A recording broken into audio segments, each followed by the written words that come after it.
दोस्तों एक बार फिर से हम आपके लिए RRB JE form fill up 2025 apply online process की अपडेट लेके आ चुके हैं।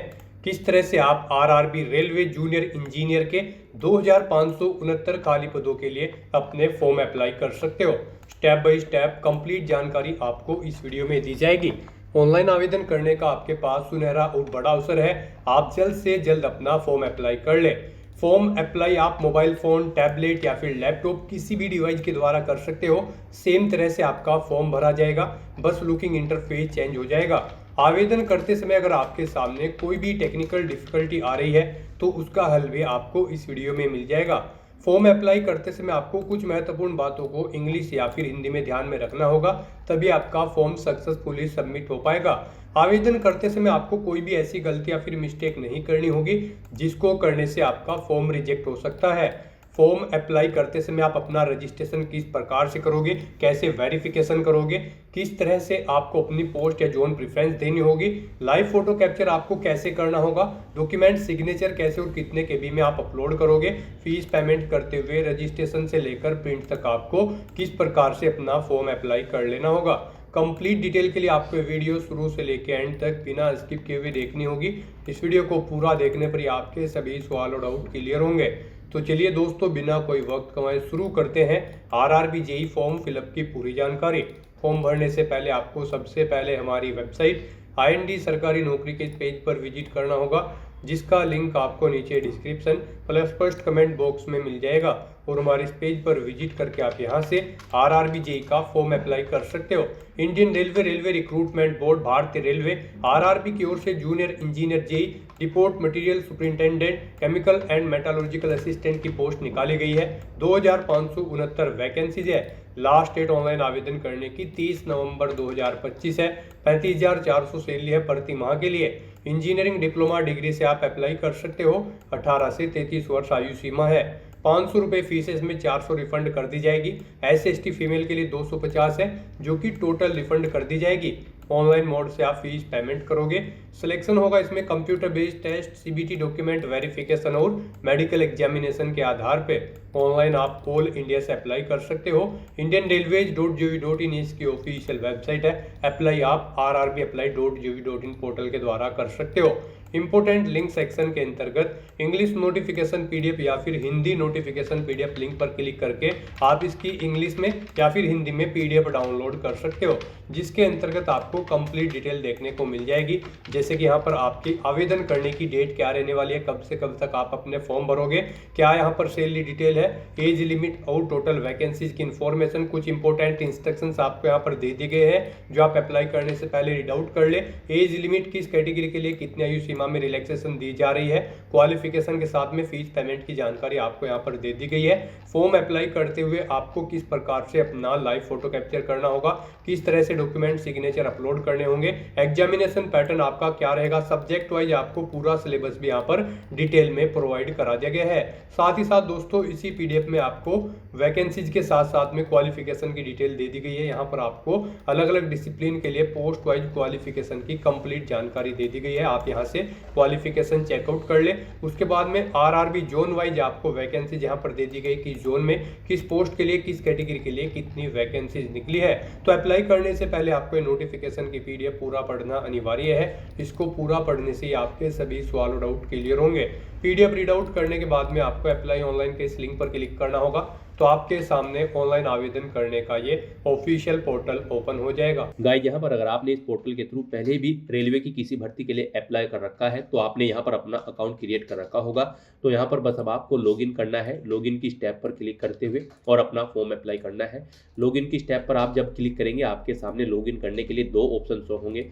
यहाँ पर आप आधार के थ्रू लॉगिन कर सकते हो या फिर आप अपने आरआरबी अकाउंट की डिटेल्स प्रोवाइड करते हुए यहाँ पर आप लॉगिन कर सकते हो और अपना फॉर्म अप्लाई कर सकते हो। और गाइज अगर आप इस पोर्टल के थ्रू फर्स्ट टाइम अप्लाई करने जा रहे हो किसी भी भर्ती के लिए रेलवे की, तो सबसे पहले यहाँ पर आपको अपना अकाउंट क्रिएट करना होगा। उसके लिए आपको यहाँ पर क्रिएट एन अकाउंट की टैब दी गई है, आप इस पर क्लिक करें। फिर यहाँ पर आपके सामने कुछ इस तरह से इंटरफेस ओपन होगा। यहाँ पर आपको बताया गया है कि अगर आपने 2024 या फिर 25 में आरआरबी की भर्ती के लिए अप्लाई कर रखा है तो फिर यहाँ पर आपको रजिस्ट्रेशन की जरूरत नहीं है। अदरवाइज यहाँ पर आपको रजिस्ट्रेशन करना होगा। तो यहाँ पर आप ओके करें और यहाँ पर अब आप अपनी बेसिक डिटेल्स प्रोवाइड करते हुए अपना रजिस्ट्रेशन कंप्लीट कर लें। सबसे पहले यहाँ पर आपको अपनी नेशनलिटी सेलेक्ट करनी है। उसके बाद यहाँ पर आपको अपनी पर्सनल इन्फॉर्मेशन देनी है। यहाँ पर आपको सबसे पहले अपना फुल नेम एंटर करना है, उसे रिटाइप करके कंफर्म कर लेना है। उसके बाद आपसे पूछा गया कि क्या आपने कभी अपना नाम चेंज किया है। अगर किया है तो आप यस ऑप्शन सेलेक्ट करेंगे और फिर यहाँ पर आप जब आपके डॉक्यूमेंट वेरीफाई होंगे उस समय आपको गैजेटेड नोटिफिकेशन या फिर रिलीवेंट लीगल डॉक्यूमेंट शो करना होगा अब आपके नाम चेंज का।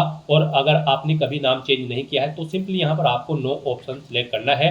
उसके बाद यहाँ पर आपको अपनी डेट ऑफ बर्थ सेलेक्ट करनी है। आपको इस कैलेंडर में से अपनी डेट ऑफ बर्थ सेलेक्ट कर लेनी है।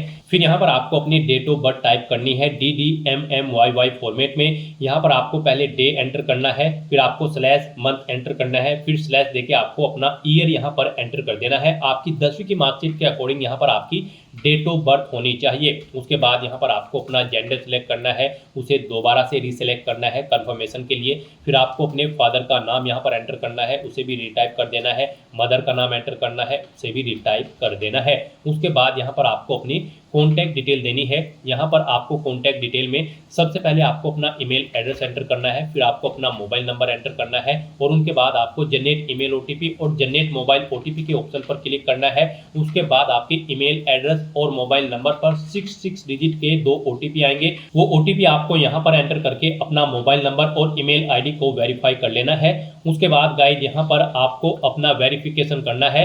वेरिफिकेशन के लिए यहाँ पर आपके पास 3 ऑप्शन है। आप यहाँ पर डिजी लॉकर के थ्रू अपना वेरिफिकेशन कर सकते हैं, या फिर गाइज यहाँ पर आप आधार कार्ड के थ्रू अपना वेरिफिकेशन कर सकते हैं, या फिर आपके पास अगर आधार भी नहीं है तो उसके थ्रू भी आप यहाँ पर अपना वेरिफिकेशन कर सकते हैं अपने पैन नंबर की डिटेल प्रोवाइड कराते हुए। तो यहाँ पर हम आपको तीनों ऑप्शंस के बारे में बताएंगे 1 बाय 1 करके। तो यहाँ पर अगर आप ऑप्शन सेलेक्ट करते हैं वेरिफिकेशन थ्रू डिजी लॉकर, तो आपको यहाँ पर वेरिफिकेशन थ्रू डिजी लॉकर के इस ऑप्शन पर क्लिक करना है। फिर यहाँ पर आपको आई कंफर्म के चेकबॉक्स को ओके करना है और उसके बाद गाइज आपको वेरीफाई के इस ऑप्शन पर क्लिक कर देना है। नेक्स्ट आपके सामने डिजी लॉकर का इंटरफेस ओपन हो जाएगा। यहाँ पर आने के बाद गाइज आपको अपना आधार नंबर एंटर करना है, ये कैप्चा कोड आपको यहाँ पर एंटर करना है और उसके बाद फिर आपको नेक्स्ट के इस ऑप्शन पर क्लिक कर देना है। फिर आपके रजिस्टर्ड मोबाइल नंबर पर जिससे आपका आधार अटैच है यानी कि लिंक है उस पर एक ओटीपी आएगा। वो ओटीपी आपको यहाँ पर एंटर करना है और फिर आपको दोबारा से कंटिन्यू के इस ऑप्शन पर क्लिक कर देना है। नेक्स्ट यहाँ पर आपको अपना 6 डिजिट का डिजी लॉकर का सिक्योरिटी पिन एंटर करना है और अगर आप भूल चुके हो तो यहाँ पर आप फॉरगेट सिक्योरिटी पिन के ऑप्शन पर क्लिक करें और अपना सिक्योरिटी पिन यहाँ पर गेट कर ले। गाइड यहाँ पर अगर आपने रजिस्ट्रेशन कर रखा है तो आपको यहाँ पर अपना 6 डिजिट का डिजी लॉकर का सिक्योरिटी पिन एंटर करना है और अगर आपने रजिस्ट्रेशन नहीं कर रखा है तो आपको डिजी लॉकर की वेबसाइट को ओपन कर लेना है और वहां पर अपना अकाउंट आपको रजिस्टर कर लेना है, अकाउंट क्रिएट कर लेना है। इस तरह से अपना पिन यहाँ पर एंटर करने के बाद फिर आपको कंटिन्यू के ऑप्शन पर ही क्लिक करना है। नेक्स्ट आपके सामने आपका डिजी लॉकर अकाउंट कुछ इस तरह से शो होगा। अब यहाँ पर आने के बाद गाइड आपको अलाउ के इस ऑप्शन पर क्लिक करना है। इस तरह से यहाँ पर आपका डिजी लॉकर अकाउंट के थ्रू आपका वेरिफिकेशन कंप्लीट हो जाएगा और आपको आरआरबी के इसी इंटरफेस पर रिडायरेक्ट कर दिया जाएगा। नेक्स्ट ऑप्शन यहाँ पर वेरिफिकेशन का है आधार कार्ड के थ्रू। गाइज अगर यहाँ पर आप वेरिफिकेशन थ्रू आधार कार्ड ऑप्शन सेलेक्ट करते हैं तो फिर आपके सामने यहाँ पर कुछ इस तरह से इंटरफेस शो होगा। यहाँ पर आने के बाद आपको अपना आधार कार्ड नंबर एंटर करना है। उसके बाद आपको जनरेट आधार ओटीपी के ऑप्शन पर क्लिक करना है। आपके मोबाइल नंबर पर जिससे आपका आधार लिंक है उस पर एक ओटीपी आएगा 6 डिजिट का, वो ओटीपी आपको यहाँ पर एंटर करना है और फिर आपको यहाँ पर वेरीफाई के इस ऑप्शन पर क्लिक करते हुए आपको अपना आधार वेरीफाई कर लेना है। यहाँ पर आपके लिए सबसे बेस्ट ऑप्शन आधार कार्ड का ही रहेगा क्योंकि यहाँ पर आगे भी आपको आपके आधार की जरूरत पड़ेगी एग्जाम टाइम के दौरान, वहां पर भी आपको अपना आधार कार्ड शो करना होगा। तो यहाँ पर हम आपको सजेस्ट करेंगे आप यहाँ पर अपना वेरिफिकेशन आधार के थ्रू कर लें। ये आपके लिए सबसे बेस्ट ऑप्शन है। आरआरबी की भर्ती में यहाँ पर आधार मस्ट कर दिया गया है। तो यहाँ पर अब उसके बाद एक और ऑप्शन है अगर आप करना चाहे तो यहाँ पर आपका थर्ड ऑप्शन है I do not have Aadhaar card. आपको इस ऑप्शन पर क्लिक करना है। उसके बाद गाइड आपके सामने कुछ ये पॉपअप शो होगा। यहाँ पर आपको दोबारा से I do not have Aadhaar card के ऑप्शन पर क्लिक करना है। उसके बाद यहाँ पर आपके सामने कुछ इस तरह से इंटरफेस शो होगा। आप यहाँ पर इस चेकबॉक्स को ओके करें। उसके बाद यहाँ पर आप अपनी कोई वैलिड प्रूफ आईडी सेलेक्ट करें। पैन कार्ड यहाँ पर केवल आपको ऑप्शन दिया गया है। उसके बाद यहाँ पर आपका जो नाम पैन पर आधारित है वो नाम यहाँ पर आप एंटर करें, अपनी डेट ऑफ बर्थ इस कैलेंडर में से सिलेक्ट करें, अपना पैन नंबर यहाँ पर आप एंटर करें, उसके बाद किस अथॉरिटी ने आपको इशू किया है उसका नाम आपको देना है, प्लेस ऑफ इशू यहाँ पर आपको देना है, और उसके बाद फिर आपको प्रोसीड के ऑप्शन पर क्लिक करके इस थर्ड ऑप्शन के थ्रू भी आप अपना वेरिफिकेशन यहाँ पर कंप्लीट कर सकते हो। तो इनमें से आपको कोई भी ऑप्शन यूज करते हुए अपना वेरिफिकेशन कर लेना है, ये मस्ट है। ये पूरी वेरिफिकेशन की प्रोसेस हमने आपको बता दी है, इनमें से किसी का भी यूज करते हुए आप अपना वेरिफिकेशन कर सकते हैं। हम आपको एक बार फिर से बता दें, आप यहाँ पर आधार कार्ड के थ्रू अपना वेरिफिकेशन करें, आपके लिए बेस्ट रहेगा। तो यहाँ पर किसी भी ऑप्शन के थ्रू वेरिफिकेशन करने के बाद आपको इस चेकबॉक्स को ओके करना है, I confirm that I am 18 year old या फिर ओल्डर, यानी कि मेरी आयु यहाँ पर 18 साल हो चुकी है या फिर इससे अधिक। आपको इस चेकबॉक्स को ओके करना है। ये डिटेल आप यहाँ पर इस पर क्लिक करके सुन भी सकते हो। और फिर गाइस यहाँ पर आपको अपना पासवर्ड क्रिएट करना है। यहाँ पर आपका पासवर्ड अल्फा न्यूमेरिक फॉर्मेट में होना चाहिए। मींस आपके पासवर्ड में एक अपर केस कैरेक्टर, एक लोअर केस कैरेक्टर, एक इंटीजर नंबर और एक स्पेशल कैरेक्टर जैसे कि @ हैश या फिर डॉलर होना चाहिए। तो इस फॉर्मेट में आपको अपना पासवर्ड क्रिएट करना है। ये एग्जाम्पल हमने आपको दिखाया है। वही पासवर्ड आपको यहाँ पर कंफर्म पासवर्ड फील्ड में एंटर करना है। I am not a robot के इस चेकबॉक्स को ओके करना है। और फिर गाइस आपको यहाँ पर preview and create an account के इस ऑप्शन पर क्लिक करके अपना अकाउंट क्रिएट कर लेना है। अपना अकाउंट क्रिएट करने के बाद आपको आरआरबी की इस वेबसाइट पर रिडायरेक्ट कर दिया जाएगा, या फिर आप rrbapply.gov.in लॉगिन कर लें। और यहाँ पर अब आप लॉगिन की स्टेप पर क्लिक करें और यहाँ पर आप आधार या फिर आरआरबी अकाउंट की डिटेल प्रोवाइड कराते हुए लॉगिन कर ले। यहाँ पर अगर आप लॉगिन विद आरआरबी अकाउंट करते हैं तो फिर आपके सामने कुछ इस तरह से इंटरफेस शो होगा। यहाँ पर अब आपको अपना मोबाइल नंबर या फिर ईमेल एड्रेस एंटर करना है, अपना पासवर्ड आपको एंटर करना है, इस चेकबॉक्स को ओके करना है और उसके बाद आपको यहाँ पर लॉगिन की स्टेप पर क्लिक करना है। फिर आपके सामने यहाँ पर 2 फैक्टर ऑथेंटिकेशन मोड ओपन होगा। अब आप यहाँ पर सेंड OTP टू ईमेल या फिर सेंड OTP टू फोन के ऑप्शन पर क्लिक करें। उसके बाद आपकी ईमेल या फोन पर एक OTP जाएगा, वो OTP आपको यहाँ पर एंटर करना है और उसके बाद आपको फिर यहाँ पर लॉगिन की स्टेप पर क्लिक करते हुए अपने डैशबोर्ड में लॉगिन कर लेना है। फिर यहाँ पर आपको आपके डैशबोर्ड में रिडायरेक्ट कर दिया जाएगा। अब यहाँ पर अपना फॉर्म अप्लाई करने के लिए आपको ऑनलाइन एप्लीकेशन की स्टेप पर क्लिक करना है, या फिर यहाँ पर आपको एक और ऑनलाइन एप्लीकेशन की ये टैब दी गई है, आप इनमें से किसी भी टैब पर क्लिक करें। नेक्स्ट आपके सामने कुछ इस तरह से इंटरफेस शो होगा। अब गाइस यहाँ पर आपको CEN 5/2025 recruitment for the post of junior engineer के इस सेक्शन में आना है। और यहाँ पर आने के बाद गाइस आपको सबसे पहले अपना बोर्ड सेलेक्ट करना है, जिस बोर्ड के लिए आप अप्लाई करना चाहते हैं। इन दोनों चेकबॉक्सेस को आपको ओके करना है और फिर आपको यहाँ पर नेक्स्ट के इस ऑप्शन पर क्लिक करना है। नेक्स्ट आपके सामने कुछ इस तरह से इंटरफेस ओपन होगा। अब यहाँ पर आपको अपनी पर्सनल डिटेल देनी है। कुछ डिटेल यहाँ पर आपको ऑटोमेटिकली फिर मिल जाएगी जो आपने रजिस्ट्रेशन टाइम पे प्रोवाइड कराई थी। बस यहाँ पर अब आपको अपना मैरिटल स्टेटस बताना है, आप मैरिड हो या फिर अनमैरिड। अपना रिलीजन आपको सिलेक्ट करना है, अपनी मातृभाषा आपको सिलेक्ट करनी है। यहाँ पर आप अपना एग्जाम किस लैंग्वेज में चाहते हैं वो लैंग्वेज यहाँ पर आपको सिलेक्ट कर लेनी है। आपकी बॉडी पर कहीं कोई कट या तिल का निशान है तो उस पैलेस का नाम यहाँ पर आपको देना है। 2 पैलेस के नाम यहाँ पर आपको देने होंगे, नहीं है तो आप नो मार्क एंटर करेंगे। फिर यहाँ पर आपको अपनी कम्युनिटी की डिटेल देनी है। आप यहाँ पर जिस भी कम्युनिटी से बिलोंग करते हैं उसे सिलेक्ट करें। उसके बाद अगर आप रिजर्व कैटेगरी से बिलोंग करते हैं तो आपको अपनी कास्ट का नाम यहाँ पर देना है, कम्युनिटी सर्टिफिकेट नंबर देना है, किसने आपको इशू कराया है आपका कास्ट सर्टिफिकेट, उस डेजिग्नेशन रैंक के अधिकारी को यहाँ पर आपको सिलेक्ट कर लेना है। उसके बाद यहाँ पर कब इशू हुआ है आपको वो डेट सिलेक्ट करनी है। क्या आप फ्री ट्रेवल पास चाहते हैं यहाँ पर एग्जाम में पार्टिसिपेट करने के लिए, अगर चाहते हैं तो यस करें। अपना नियरेस्ट रेलवे स्टेशन का नाम यहाँ पर दें और फिर गाइड यहाँ पर आप अपना कास्ट सर्टिफिकेट अपलोड कर दें। उसके लिए आपको यहाँ पर अपलोड डॉक्यूमेंट के ऑप्शन पर क्लिक करना है, फाइल को सिलेक्ट कर लेना है और अपना कास्ट सर्टिफिकेट यहाँ पर आपको अपलोड कर देना है। उसका साइज यहाँ पर 400 KB से कम होना चाहिए और PDF फॉर्मेट में आपका ये डॉक्यूमेंट होना चाहिए। फिर यहाँ पर आपको अपने एड्रेस की डिटेल देनी है। यहाँ पर आपको अपना प्रेजेंट एड्रेस एंटर कर देना है। उसके बाद यहाँ पर आपको अपना परमानेंट एड्रेस एंटर करना है और अगर आपका परमानेंट एड्रेस आपके प्रेजेंट एड्रेस के अकॉर्डिंग सेम है तो आप यहाँ पर इस चेकबॉक्स को ओके कर देंगे। ऑटोमेटिकली आपका परमानेंट एड्रेस आपके प्रेजेंट एड्रेस के अकॉर्डिंग यहाँ पर फिल हो जाएगा। और उसके बाद गाइज फिर यहाँ पर आपको सेव के इस ऑप्शन पर क्लिक करके अपनी डिटेल सेव कर देनी है और फिर आपको नेक्स्ट के इस ऑप्शन पर क्लिक कर देना है। नेक्स्ट यहाँ पर आपको अपनी कुछ और डिटेल्स प्रोवाइड करनी है। यहाँ पर आपसे पूछा गया है कि क्या आप ये एक सर्विसमैन हैं, अगर हैं तो आप यस करेंगे और यहाँ पर आप बताएंगे किस में आपने सर्विस की है, आर्मी, नेवी या फिर एयरफोर्स, अपनी रैंक देंगे, डेट ऑफ एंट्री देंगे और फिलहाल भी अगर आप कर रहे हैं तो यस करेंगे, नहीं तो नो ऑप्शन सेलेक्ट करेंगे और इन डिटेल्स के अकॉर्डिंग यहाँ पर आपकी सर्विस की लेंथ कैलकुलेट करके आपको शो कर दी जाएगी। और अगर आप ये एक सर्विसमैन नहीं है तो सिंपली यहाँ पर आप नो ऑप्शन सेलेक्ट करेंगे।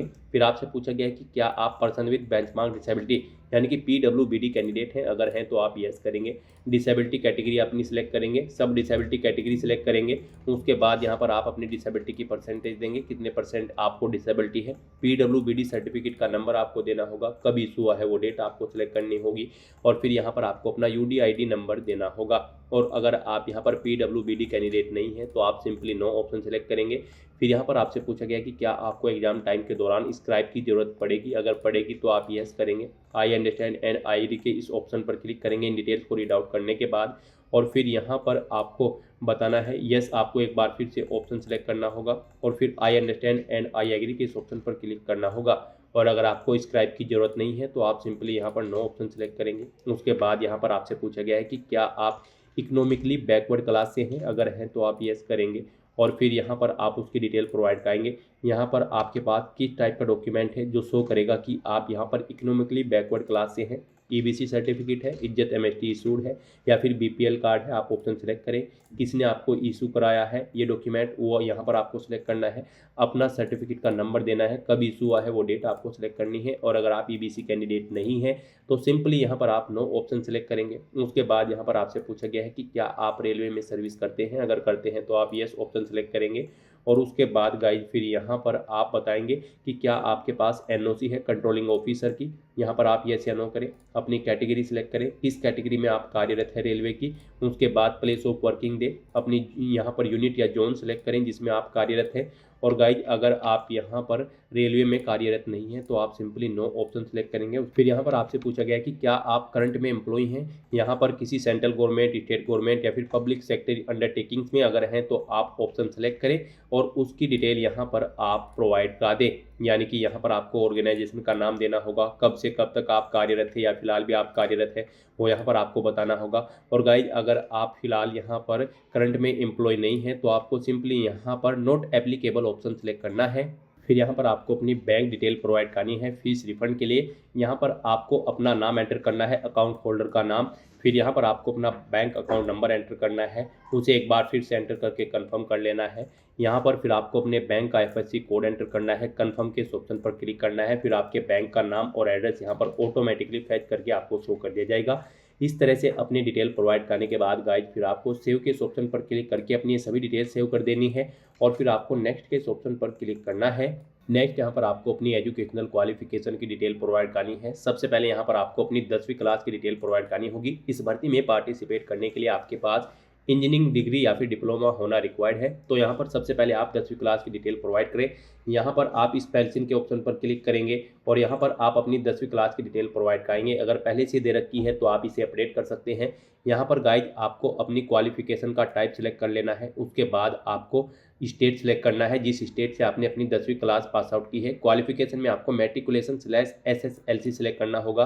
फिर यहाँ पर आपको अपना डिस्ट्रिक्ट सेलेक्ट करना है, बोर्ड का नाम देना है जिस बोर्ड से आपने अपनी 10वीं क्लास पास आउट की है। पासिंग डेट आपको इस कैलेंडर के ऑप्शन पर क्लिक करके सिलेक्ट कर लेनी है, कब आपने अपनी 10वीं क्लास पास आउट की है। 10वीं का रोल नंबर यहाँ पर आपको अपना एंटर करना है और अपने सर्टिफिकेट का सीरियल नंबर भी यहाँ पर आपको 10वीं के एंटर कर देना है। और उसके बाद फिर आपको यहाँ पर अपडेट के इस ऑप्शन पर क्लिक करके अपनी डिटेल यहाँ पर अपडेट कर देनी है। फर्स्ट टाइम दे रहे हो तो फिर यहाँ पर आपको ऐड का ऑप्शन मिलेगा, आप अपनी 10वीं की क्लास की डिटेल यहाँ पर ऐड कर दें।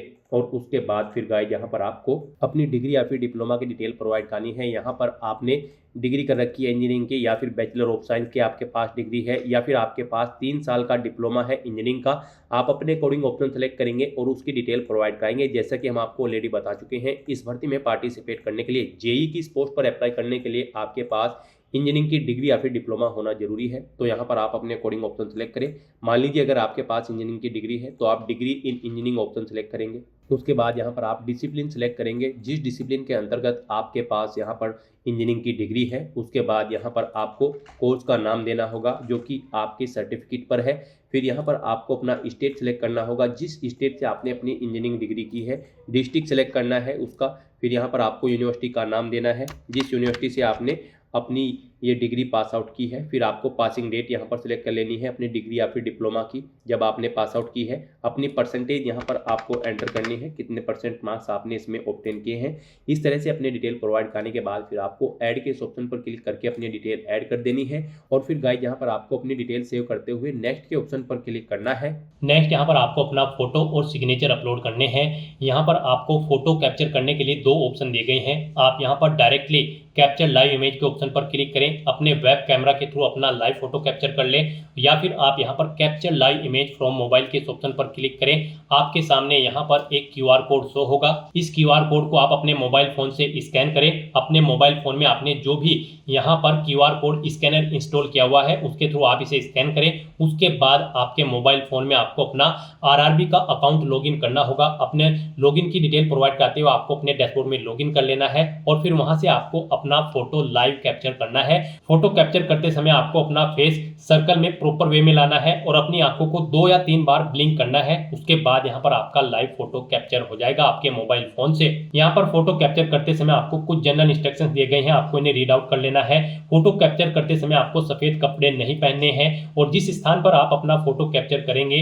वहां पर प्रॉपर वे में लाइट होनी चाहिए और प्लेन बैकग्राउंड उस स्थान का होना चाहिए। और यहाँ पर आपको बिल्कुल सीधा कैमरे की तरफ देखना है और आपको यहाँ पर फोटो कैप्चर करते समय अपने सर पर कोई टोपी या फिर कैप नहीं पहननी है, ना आपको अपने चेहरे पर कोई मास्क लगाना है और ना ही आपको अपने आंखों पर कोई चश्मा यहाँ पर पहनना है। तो यहाँ पर आपको कुछ इन इंस्ट्रक्शंस को ध्यान में रखते हुए अपना लाइव फोटो कैप्चर कर लेना है। दोस्तों, मोबाइल से लाइव फोटो कैप्चर करने के लिए सबसे पहले आपको अपने फोन में QR code scanner application open करनी होगी। उसके बाद में आपको ये बार कोड यहाँ पर स्कैन कर लेना होगा। उसके बाद में आपको इस लिंक पर क्लिक करना होगा। उसके बाद यहाँ पर आने के बाद में आपको RRB अकाउंट के अंतर्गत अपने डैशबोर्ड में लॉगिन करना होगा। लॉगिन करने के लिए आप आधार से लॉगिन कर सकते हो या फिर RRB अकाउंट के थ्रू लॉगिन कर सकते हो। जैसे कि हम आपको RRB अकाउंट के थ्रू लॉगिन करके दिखा रहे हैं। सबसे पहले आपको यहाँ पर अपना ईमेल एड्रेस एंटर करना होगा, पासवर्ड आपको एंटर करना होगा और इस चेक बॉक्स को ओके करना होगा और यहाँ पर लॉगिन की स्टेप पर क्लिक करके अपने डैशबोर्ड में लॉगिन कर लेना होगा। लॉगिन करने के लिए आपको ईमेल आईडी या फिर मोबाइल फोन पर एक OTP सेंड करना होगा।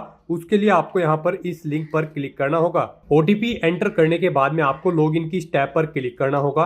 लॉगिन करने के बाद में आपके सामने कुछ इस तरह से इंटरफेस ओपन हो जाएगा। यहाँ पर आकर आपको इस पेज को स्क्रॉल डाउन करना होगा और यहाँ पर आप देख सकते हो capture live image. Live photo capture करने के लिए आपको इस टैब पर क्लिक करना होगा और अपना लाइव फोटो कैप्चर कर लेना होगा। फोटो कैप्चर करने के लिए आपको अपना फेस इस सर्कल के अंतर्गत लाना होगा और अपनी आंखों को यहाँ पर ब्लिंक करना होगा वेरिफिकेशन के लिए और उसके बाद में कैप्चर के इस टैब पर क्लिक करके अपना लाइव फोटो कैप्चर कर लेना होगा। तो इस तरह से आपका लाइव फोटो कैप्चर हो जाएगा और उसके बाद में आपको सेव की टैब पर क्लिक करके अपना लाइव फोटो जो आपने कैप्चर किया है उसको सेव कर देना होगा। उसके बाद गाइस यहाँ पर आपको अपने सिग्नेचर अपलोड करने हैं। सिग्नेचर यहाँ पर आपके JPG या फिर JPEG फॉर्मेट में होने चाहिए। सिग्नेचर की विड्थ आपकी 140 पिक्सल होनी चाहिए, हाइट 60 पिक्सल होनी चाहिए। सिग्नेचर यहाँ पर आपको एक ब्लैंक इंक पेन से व्हाइट पेपर पर करने हैं। यहाँ पर आपको एक बॉक्स क्रिएट करना है जिसकी विड्थ 140 पिक्सल होनी चाहिए और हाइट उसकी 60 पिक्सल होनी चाहिए। उसमें आपको अपने सिग्नेचर यहाँ पर करके अपलोड करने हैं। साइज आपके सिग्नेचर की फाइल का 30 KB से 49 KB के बीच में होना चाहिए और अगर आप अपने सिग्नेचर का साइज कम या ज्यादा करना चाहते हैं तो आप गूगल पर जाएं, इमेज रिसाइज टाइप करें, मल्टीपल ऑनलाइन वेबसाइट ओपन होंगी, उनमें से कोई भी वेबसाइट ओपन करें, वहां पर आप अपने सिग्नेचर की फाइल को अपलोड करें और अपनी नीड के अकॉर्डिंग आप उसका साइज सेट करके फिर उसे वहां से डाउनलोड करके अपलोड कर दें। तो यहाँ पर आपको ब्राउज के ऑप्शन पर क्लिक करना है, फाइल को सिलेक्ट कर लेना है और अपने सिग्नेचर की फाइल को यहाँ पर अपलोड कर देना है। तो इस तरह से यहाँ पर आपका लाइव फोटो कैप्चर हो जाएगा और सिग्नेचर आपके अपलोड हो जाएंगे। उसके बाद आपको इस पेज को नीचे स्क्रॉल डाउन करना है और फिर गाइज आपको सेव के ऑप्शन पर क्लिक करके अपना फोटो सिग्नेचर यहाँ पर सेव कर देने हैं और उसके बाद फिर आपको नेक्स्ट के ऑप्शन पर क्लिक कर देना है। नेक्स्ट यहाँ पर आपको अपनी पोस्ट और जोन की प्रेफरेंस देनी है। यहाँ पर पीछे अब तक आपने जो डिटेल प्रोवाइड कराई है उसके अकॉर्डिंग, आपकी एलिजिबिलिटी के अकॉर्डिंग पोस्ट और जोन्स की लिस्ट यहाँ पर आपको शो कर दी गई है। यहाँ पर आप जिस भी पोस्ट और जोन को जिस नंबर पर प्रेफरेंस देना चाहते हैं उसके सामने आप प्लस के ऑप्शन पर उसी नंबर पर क्लिक करें और यहाँ पर सेकंड कॉलम में उन्हें 1 बाय 1 करके आप ऐड कर दें। यहाँ पर आप जिस भी पोस्ट और यूनिट को जिस नंबर पर प्रेफरेंस देना चाहते हैं उस नंबर पर क्लिक करके उसे यहाँ पर आप ऐड कर दें। फिर आपको इस चेकबॉक्स को ओके करना है, डिक्लेरेशन सेक्शन में आना है, I have be declare that, इस चेकबॉक्स को ओके करना है, यहाँ पर अपना पहले ही एंटर करना है और उसके बाद गाइज आपको यहाँ पर सेव के ऑप्शन पर क्लिक करके अपनी डिटेल सेव कर देनी है और उसके बाद फिर आपको यहाँ पर प्रीव्यू एप्लीकेशन के ऑप्शन पर क्लिक कर देना है।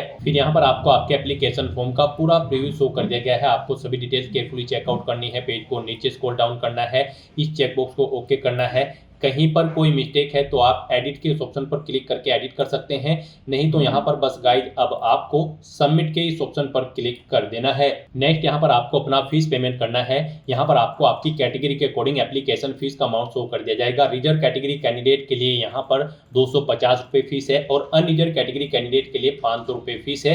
इसमें से इनको 400 रुपये फीस रिफंड कर दी जाएगी और रिजर्व कैटेगरी कैंडिडेट की सभी फीस यहाँ पर आपको रिफंड कर दी जाएगी। लेकिन यहाँ पर फॉर्म कंफर्मेशन के लिए आपको अभी अपना फीस पेमेंट करना है, तो उसके लिए गाइड यहाँ पर अब आपको पे विद SBI ई पे के ऑप्शन पर क्लिक करना है और प्रोसीड करते हुए आपको यहाँ पर फीस पेमेंट के इंटरफेस पर आ जाना है। यहाँ पर आप debit card, credit card, net banking, UPI या फिर वॉलेट के माध्यम से अपना फीस पेमेंट कर सकते हो। UPI यहाँ पर आपके लिए सबसे बेस्ट और इजी ऑप्शन रहेगा। आप UPI के इस ऑप्शन पर क्लिक करें। UPI में भी फीस पेमेंट करने के लिए आपके पास दो ऑप्शन है। आप अपनी UPI ID एंटर करें, वैलिडेट UPI ID के ऑप्शन पर क्लिक करते हुए अपना फीस पेमेंट कर दें, या फिर गाइड यहाँ पर आप UPI QR के इस ऑप्शन पर क्लिक करें, फिर यहाँ पर पे नाउ के ऑप्शन पर क्लिक करें। ये QR कोड आप अपने UPI एप्लीकेशन से स्कैन करें और अपना फीस पेमेंट कर दें। सक्सेसफुली फीस पेमेंट करने के बाद यहाँ पर आपके एप्लीकेशन फॉर्म की सभी टास्क कंप्लीट हो जाएगी और आपका फॉर्म सबमिट हो जाएगा। उसके बाद आपको अपने एप्लीकेशन फॉर्म का एक हार्ड कॉपी प्रिंट आउट ले लेना है